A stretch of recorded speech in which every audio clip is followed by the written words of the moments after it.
vont en manger de maudite.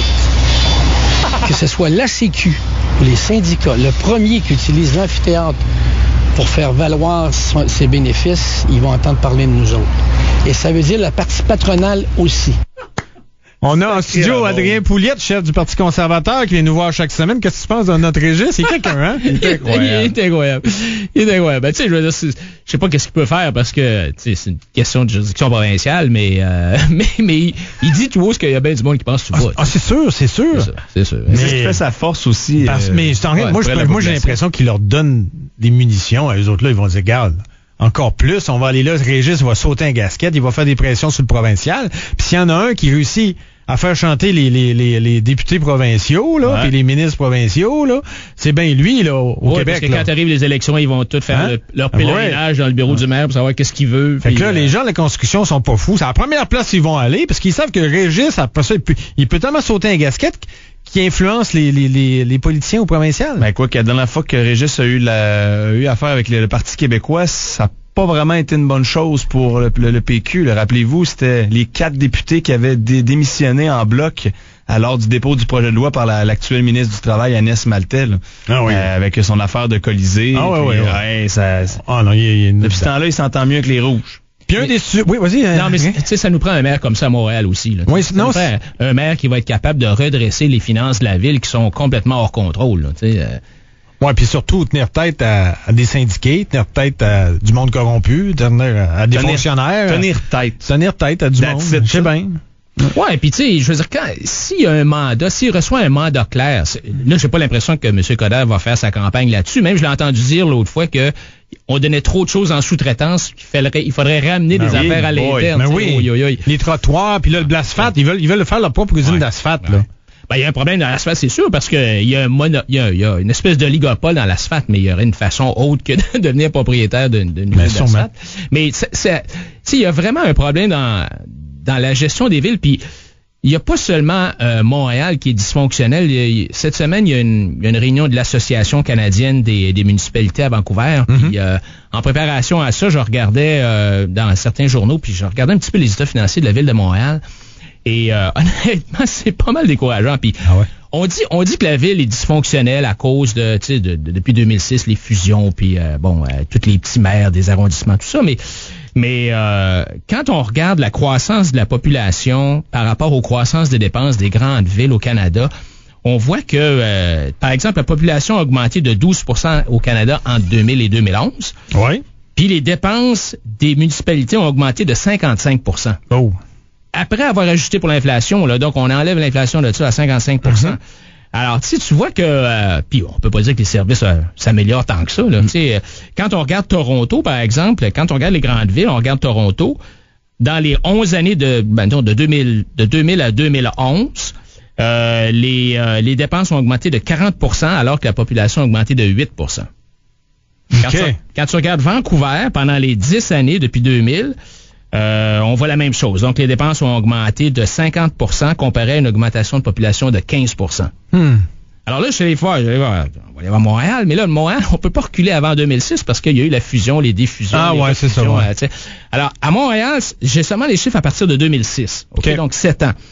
Alors, donc, il y a une croissance de la population de 5% et l'augmentation des dépenses est de 43%. Oui, 43%.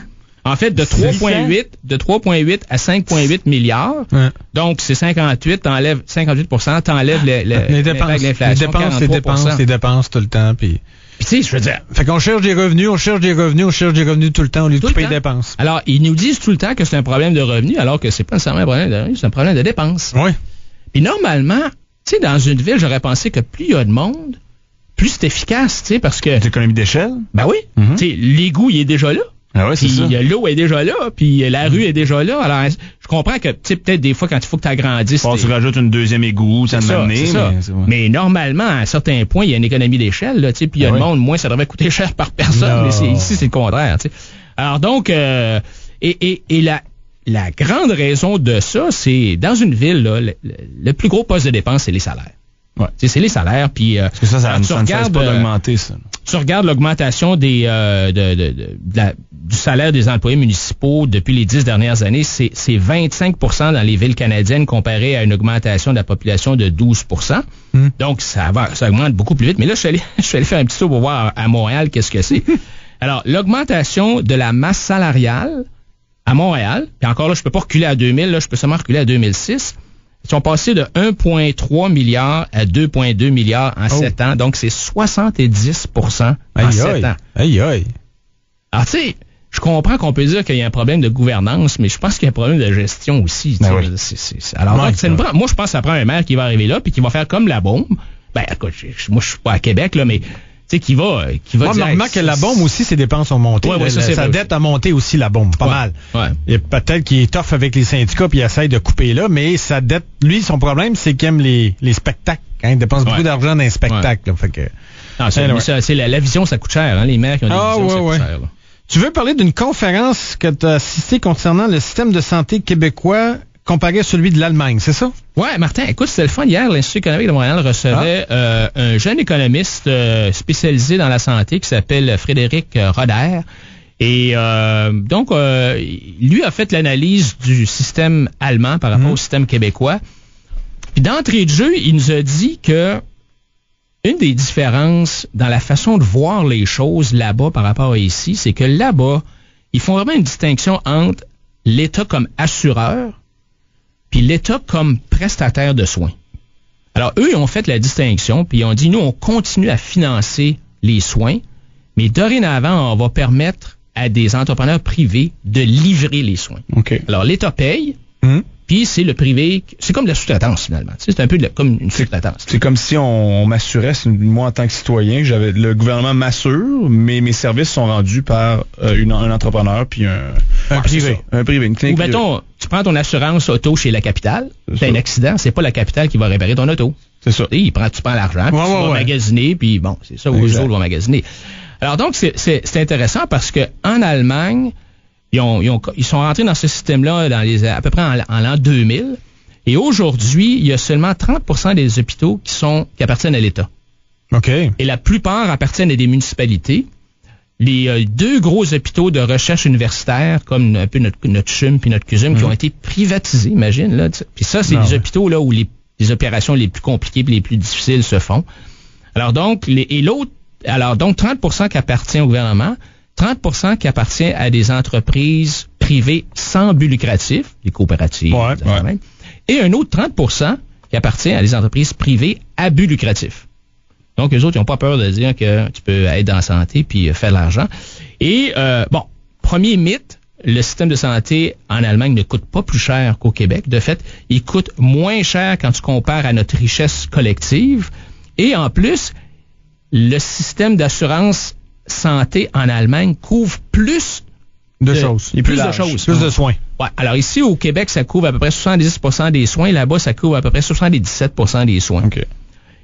Et en plus, là, il y a des gens qui disent, ouais, mais là, tu sais, on a une population vieillissante au Québec. Là-bas aussi. Mais là, je suis tombé à renverse. Moi, je pensais qu'on avait une population très, très, très vieille au Québec. Mais là-bas, la proportion des gens qui ont plus que 65 ans dépasse de 30% celle du Québec. Ah, ouais. Ouais. En Allemagne, ça m'a surpris. Alors donc, les gens sont encore plus vieux en Allemagne qu'en Occident, on vieillit on est tous plus vieux que tout le monde là en ce moment, mais autant que ça qu'en Allemagne. En tout cas, moi, ça m'a renversé là.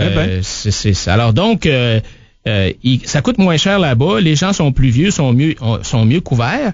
Et la raison finalement, c'est que ils ont ouvert le marché à l'entrepreneuriat privé. Ben, ce qu'ils ont fait d'abord, c'est qu'ils ont décidé de mesurer combien coûtent les différents actes médicaux qui se font dans les hôpitaux. Ouais, parce que nous, on le sait pas ici combien ça coûte. Hein? On n'a aucune connaissance. Ouais, au moins, on s'en va au pif. Ouais. Et là, ayant mesuré, ils ont 2000 hôpitaux à peu près. Alors là, ils ont calculé que, mettons un appendicite, là, pour les fins de la discussion, ça coûte 1000 $. Ouais. En moyenne, sur les 2000 hôpitaux. Ben là, ils ont dit à tout le monde, l'État a dit, on vous paye 2000 $ pour un appendicite. Alors là, l'hôpital, où ça coûtait 3000 ou 4000, est obligé de se réveiller, là, tu sais, puis de baisser les coûts. Puis celui que ça coûtait 1000 $, ben là, il était bien content parce qu'il faisait 1000 $ de profit. Alors donc, mesurer. Deuxièmement, donner ça en sous-traitance ou permettre au privé de livrer les services. Et finalement, ce qu'on voit, c'est que ça marche. Et les gens, donc, les coûts sont pas plus élevés, les patients payent pas plus, les patients payent pas, c'est toujours l'État qui paye. Et donc, ils ont un service en passant, il faut que je te dise, le gars, quand il a commencé à faire la recherche, on lui a dit que ici, les temps d'attente, c'était effrayant. Alors, il est allé voir ça. Ben là, il a vu les temps d'attente au Québec. Puis là, il a dit, il dit, sais-tu, je sais pas c'est quoi les statistiques de temps d'attente en Allemagne. Il va falloir que je cherche. Il a commencé à chercher. Il n'a jamais rien trouvé? Ben non, c'est parce qu'il n'y en a pas. Il n'y en a pas, c'est zéro, hein? Il n'y a pas de temps d'attente là-bas. Puis écoute, tu sais, Maisonneuve-Rosemont, ici, à l'urgence, là, c'est 40 heures en moyenne. Alors, tout ça pour dire que il y en a des solutions, puis il faut qu'on sépare les deux concepts, le financement et la prestation des soins. Bon, les mines, on a sorti des règlements, des lois, des idées pour les mines au Québec. Qu'est-ce que tu penses de ça, Adrien? Ben écoute, tu sais, c'est plus... Il y a des choses qui sont correctes, mais ce qui est inquiétant vraiment, c'est qu'ils alourdissent le fardeau réglementaire. Ça, encore une fois, là, le BAP va être obligé de faire son étude sur chaque projet. Imagine, là, tu as un projet, là, que tout ce qu'il y a dans les environs, c'est des pingouins dans le nord, là, ou ben, tu sais, des mouches noires puis de l'épinette, là. Non, il faut faire une étude du BAP, même s'il n'y a pas un chat à la ronde, à 500 000 à la ronde. Ils vont obliger les compagnies à faire des études pour démontrer s'ils peuvent ou non faire la transformation localement. Puis si les fonctionnaires du ministère aiment pas les résultats de l'étude, ben là, ils peuvent commencer à la contester puis à chialer. Alors, tu sais, plus tu rends ça pénible, lourd, difficile, coûteux aux entreprises minières, plus il y a des chances qu'ils se disent, bon, voilà. C'est ça, parce qu'on était quand même compétitifs, nous, par rapport dans le monde, là. On l'était compétitifs, là. Écoute, on était compétitifs. On était numéro 1. En 2008, on était numéro 1 dans à peu près les plus grandes juridictions minières du monde. L'année suivante, on était encore numéro 1, en 2009. Là, on a baissé au 4e rang en 2010. 5e rang en 2011, 11e rang en 2012. On s'en va pas dans la bonne direction. Puis là, avec cette affaire-là, c'est l'incertitude causée par le régime légal, un. Puis deuxièmement, tout le bordel au niveau des redevances. Là, moi, d'après moi, on va planter, là. Puis tu sais, c'est une grosse industrie, l'industrie des ressources naturelles au Québec. Il y a du monde qui travaille dans les mines. Mais Adrien, comment on s'assure dans ce cas-là de protéger notre environnement puis qu'on ne revive pas toutes les niaiseries qu'on a eues dans le passé si on n'est pas aussi strict de cette façon-là? Non, ce que les gens veulent, c'est... Ouais, il faut être strict, là. On n'a pas le choix, ça. Non, il faut que tu mettes des par exemple, surtout tout ce qui arrive après quand la mine est finie, là. Ça, c'est correct. Il y a beaucoup de juridictions qui font ça. Ce qui fait mal actuellement, c'est deux choses. C'est que, là, avec le nouveau régime minier, les redevances minières, on va charger aux compagnies minières québécoises à peu près 30% de plus qu'en Ontario. Tu sais, quand t'es à Val-d'Or, là. Pas loin, là. Tu traverses de l'autre bord, là, tu lances une balle, t'es rendu de l'autre bord, là. Alors, eux autres, là, ils peuvent... Alors, donc, il y a une question de taxation, mais ce qui est fatigant pour eux autres, c'est que ça change tout le temps.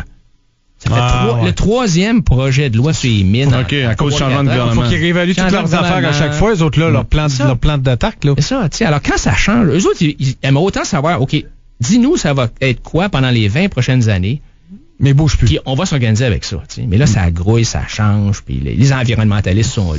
Ils mettent de moratoire, ils enlèvent des moratoires. Y a-tu un moratoire? Il y en a pas. Mais d'après toi, c'est pour ça que là, ils feront rien. Ils vont attendre. Parce qu'ils vont dire peut-être dans un an, on va rechanger le gouvernement. Dans un an, peut-être on va rechanger le gouvernement, puis ça va rechanger encore. Ah ouais, c'est ça. Fait que oublie ça. Il n'y a pas rien qui va se faire pour un bout de temps.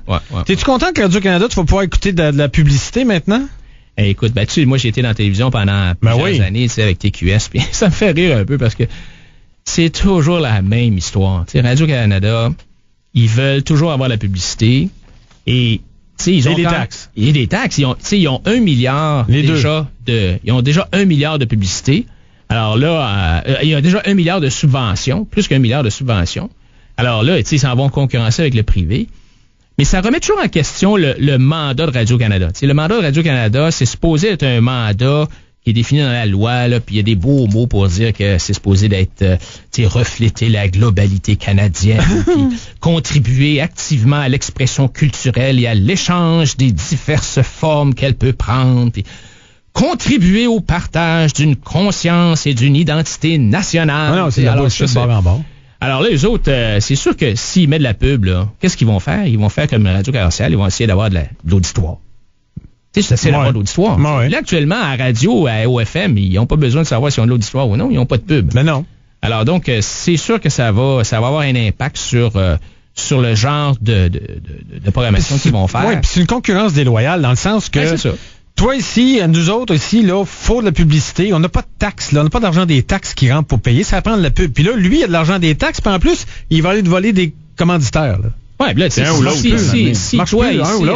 Si toi, tu charges, mettons, 500$ pour un spot de 30 secondes, ben les autres, ils peuvent charger 100 ou ben oui, ils ont 300-400$ de taxes, ils vont payer la différence. Et by the way, c'est beaucoup moins que 500$. Ah ouais, vous savez quoi faire, vous pouvez nous joindre. Adrien, on va falloir arrêter là-dessus.